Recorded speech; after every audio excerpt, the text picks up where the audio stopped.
Hey guys, today's lesson requires you to read another Achieve article. The article is titled Wash Your Hands.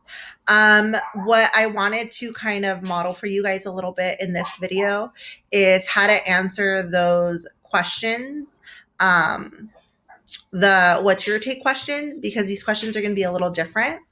So I'm going to go to the lesson. It's going to give you the PowerPoint, which I'm going to open up now.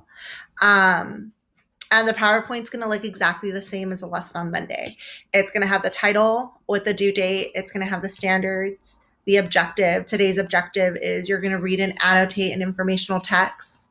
You're going to respond to discussion questions using evidence from the text. And you're also going to respond to other students' discussion questions like you did on Monday. The warm-up is to watch this video that I'm filming right now, so it's not in there yet. But then you're going to go to the Achieve article and you're going to read it, annotate it, and answer the questions. Now, I want to focus on the questions. The question requires you to pretend you're going to interview a health expert from the CDC. And it's asking you to write, what questions would you ask in that interview?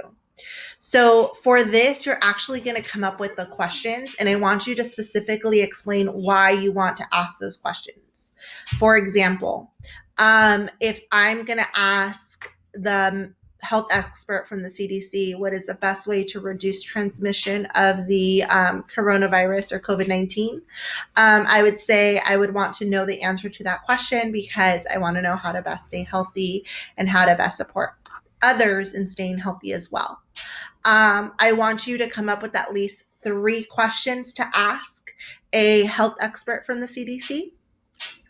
And then you're going to go on to answering the next 2 questions. The next one is, how would you apply what you have learned to develop a plan to avoid getting sick from the coronavirus? So this article goes through different methods you could take to avoid getting sick. So what action steps are you going to take to avoid getting sick based on what you learned in the article? The last question is, what is the relationship between personal hygiene and the spread of the disease? This is something that's specifically stated in the article. So you're going to go back to the article, find evidence from the text to support your answer to this question. This is your chance to ask any questions that you have in regards to this lesson. Feel free to leave a comment down below with any questions you may have, and I'll get back to you as soon as possible. Good luck.